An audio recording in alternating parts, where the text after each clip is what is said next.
Hey everyone, so now we are moving on to the skeletal system. We'll be doing the skeletal system for both lecture and lab, and this first lecture is sort of an overview, not particularly talking about any particular bone or bone feature, just looking at bone tissues and bone structures as a whole. So I'm going to divide it into three different kind of groups. We're going to talk about microscopic bone structure in the first one, then we'll talk about macroscopic structures and bone classification in another piece, and then we'll talk about bone growth and development, different types of bone growth, which is called ossification, by the way. Okay, so let's start with a brief overview of the functions of the skeletal system. Why do we have the bones in our body? So the biggest kind of most obvious one is just support, right? It creates the framework that creates the structures of our body. So for example, think about your face, right? All of the shapes of your face comes from the bones underneath, and holding me upright and erect are my bones, nice, solid structures, the framework of my body. But there's some other ones that are kind of less obvious that I want to make sure that we really understand, and that is that bones are very important for movement, right? So when you are moving, most of the movement of our body, that's going to come from the skeletal muscles. And the skeletal muscles are called skeletal muscles because they are attached to the skeleton. So we have the skeletal muscles that contract, and that contraction creates the movement, but you wouldn't be able to have movement unless you had something to pull on. We call that a leverage. Okay, so the bones provide leverage that allow the muscles to pull on them, right? So you need something to pull, and then you need something to pull on. And that is what the skeletal system offers, something to pull on. Okay, so it is very important for movement. You would not be able to move if you did not have any bones in your body.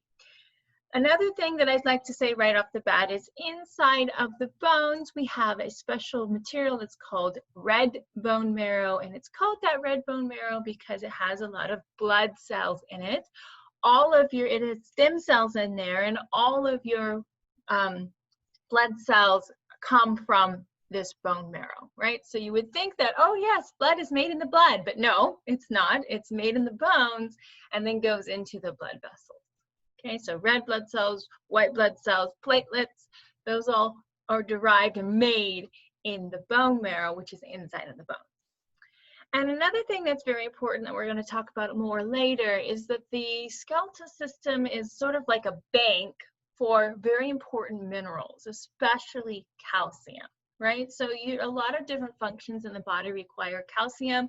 For example, contractions of muscles require calcium as a signaling molecule. It's also important for release of neurotransmitters from neurons. And so your body needs a particular concentration of calcium in the bloodstream. And so if you have extra calcium, you can use that. You can use the bones sort of as a storage place, and that allows you to have some backup mineral reserves if you need them in the future. Okay, so we're going to talk about the actions of two different bone cells that go against each other to help regulate a consistent level of calcium. Okay, so let's start with the microscopic structures of the bone, and the good news is you've already seen the microscopic structure of compact bone. Compact bone is organized into osteons. So let's review some of the terms that hopefully you're already familiar with. So when you're looking at compact bone tissue, all of this right here, this is one osteon, okay, one ring. And this osteon in real life would have, oh, I don't have a picture of it. Oh, clear by. This would have like a cylinder, right? So we've got this concentric rings of a cylinder. And in the very middle, so here's one osteon. In the very middle of an osteon, you have a bigger canal that's called the central canal.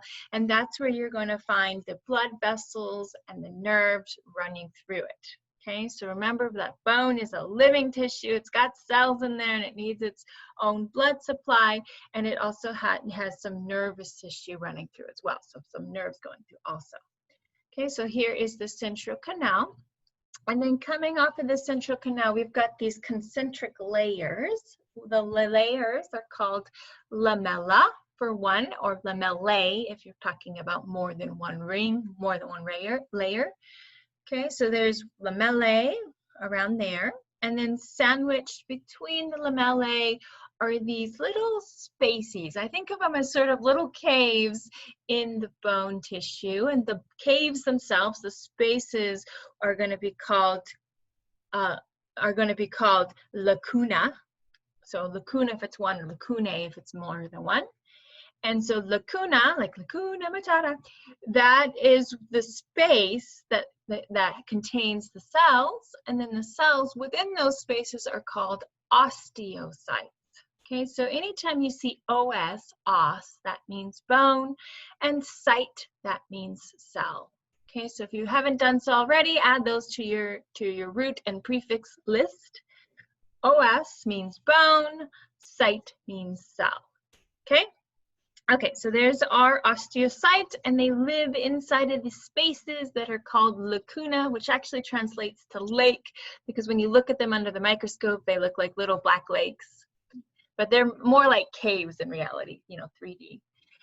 Okay, and then we have the little tiny canaliculi that radiate off of it. And actually, I'm going to show you a picture of the cell of the osteocytes later, but they actually have processes that like go inside of those little canals, and that's going to help pass nutrients between the cells and allow for communication between the cells.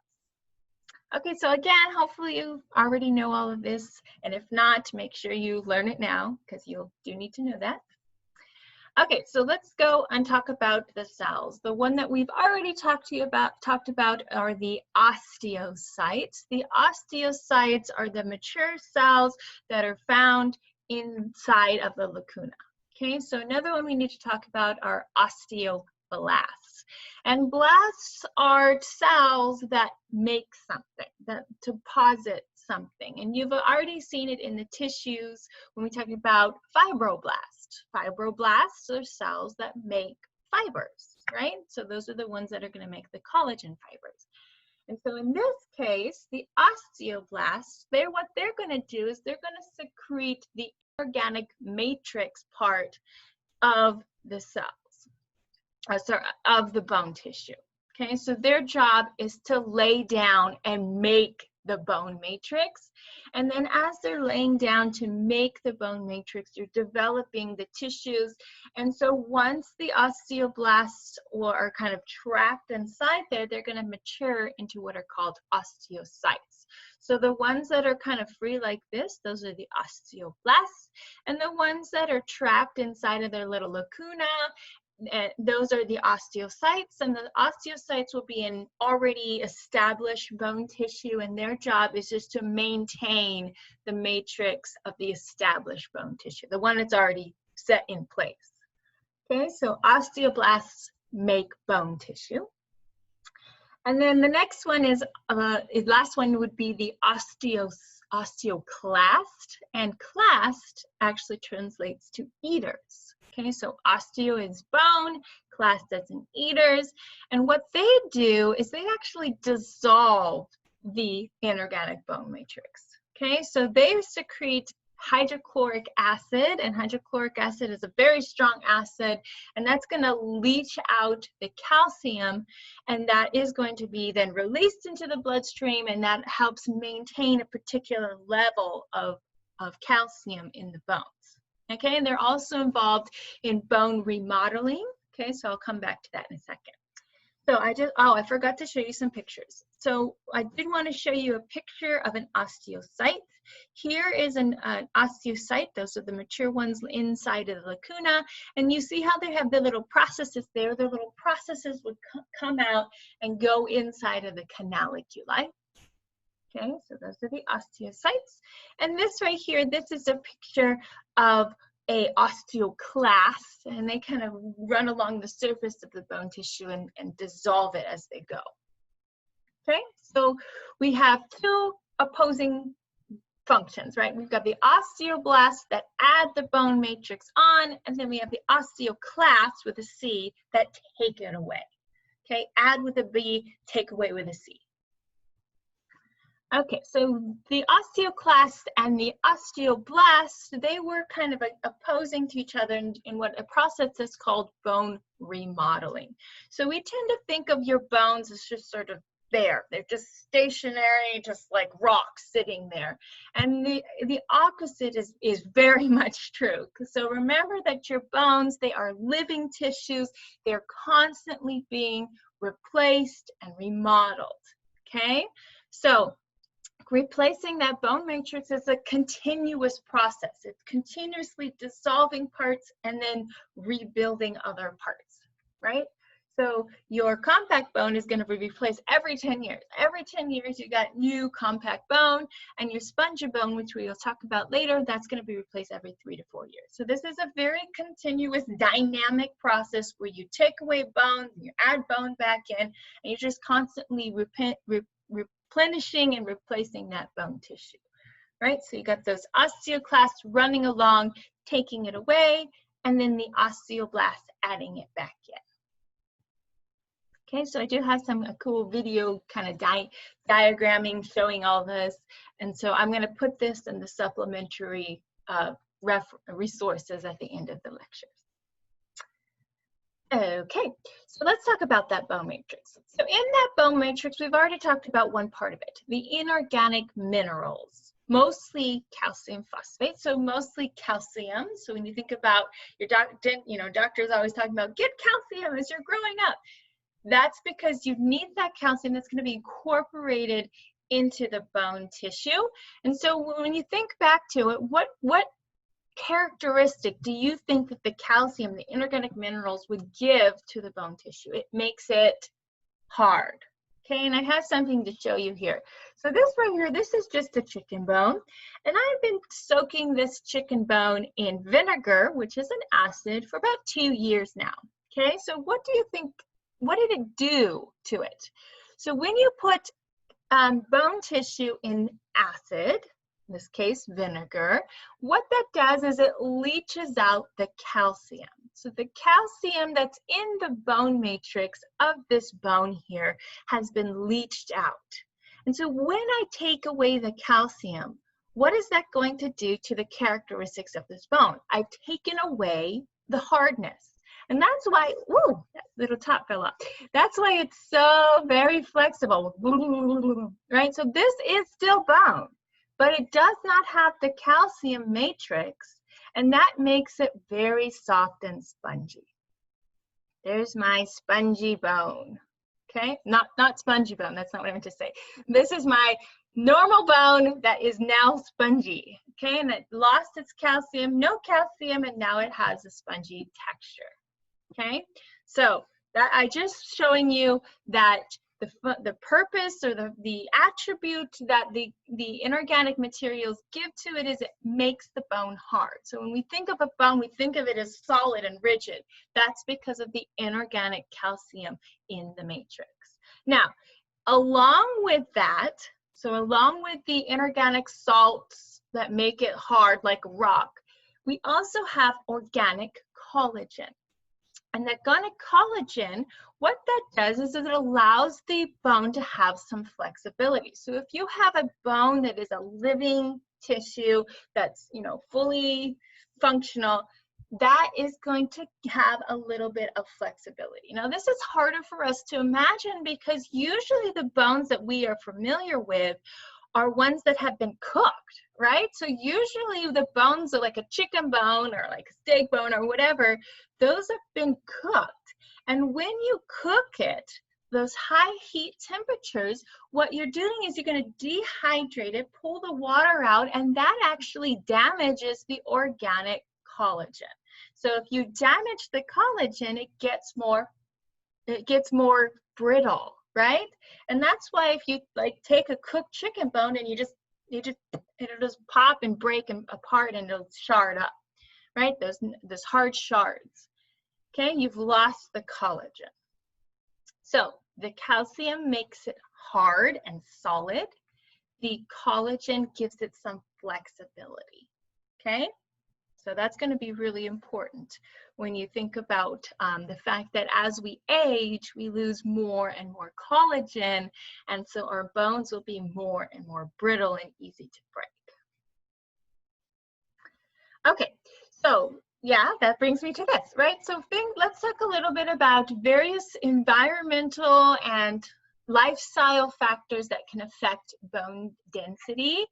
So when we think about, so again, the bone density refers to how much of the matrix that you are laying down, and this is a result of various different hormones, sex hormones, thyroid hormones that stimulate your basal metabolic rate. Growth hormones affect this because that should make sense, right? If you're growing, you're going to need more bone tissue, so that's going to affect how the play between the osteoblasts and the osteoclasts.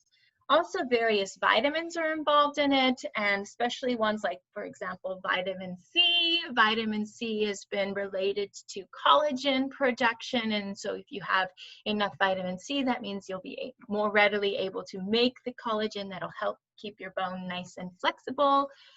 Vitamin D, we've actually seen this already. Remember that your skin makes vitamin D, and that's very important because vitamin D is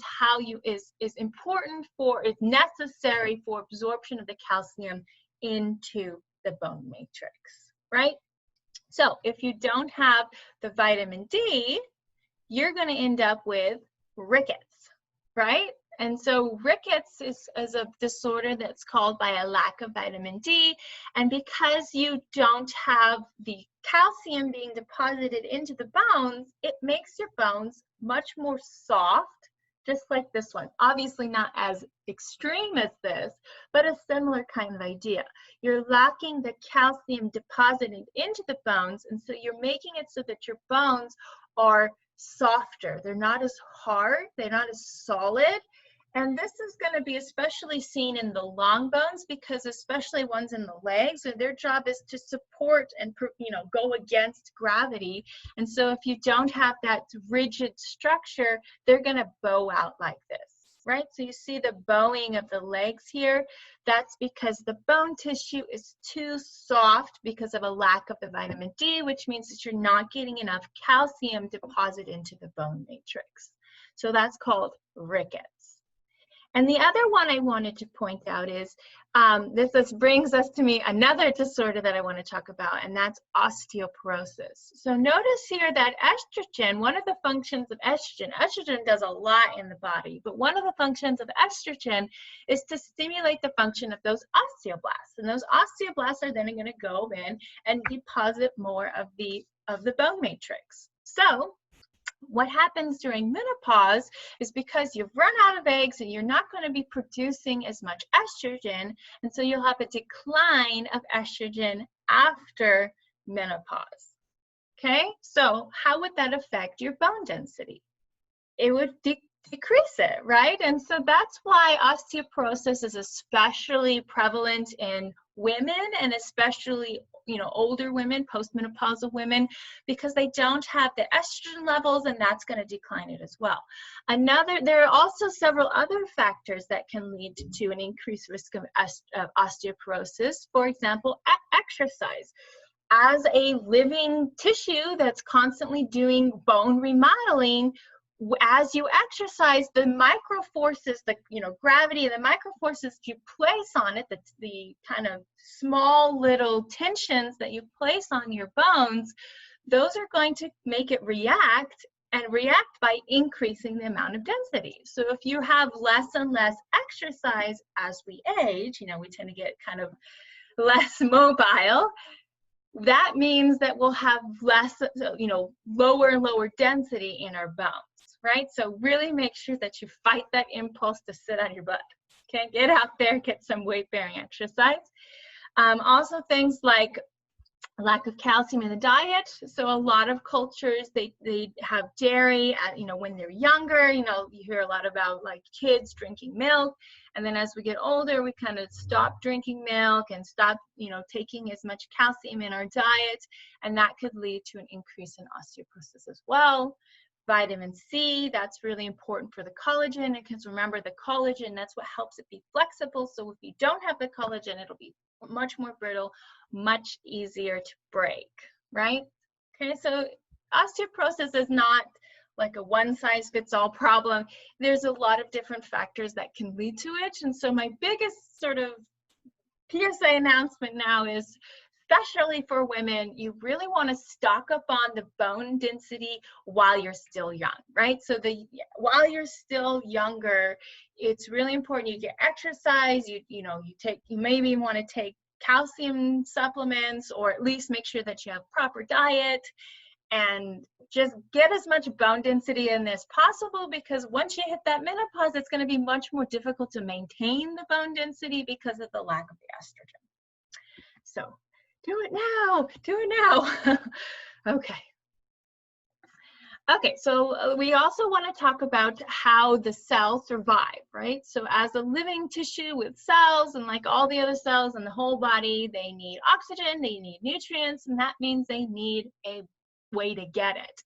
And so let's follow the path of the oxygen and nutrients as we go through. So here we have the compact bone, and the compact bone is organized into those osteons, and they're all running parallel to each other. So a bunch of kind of cylinders all running parallel to each other.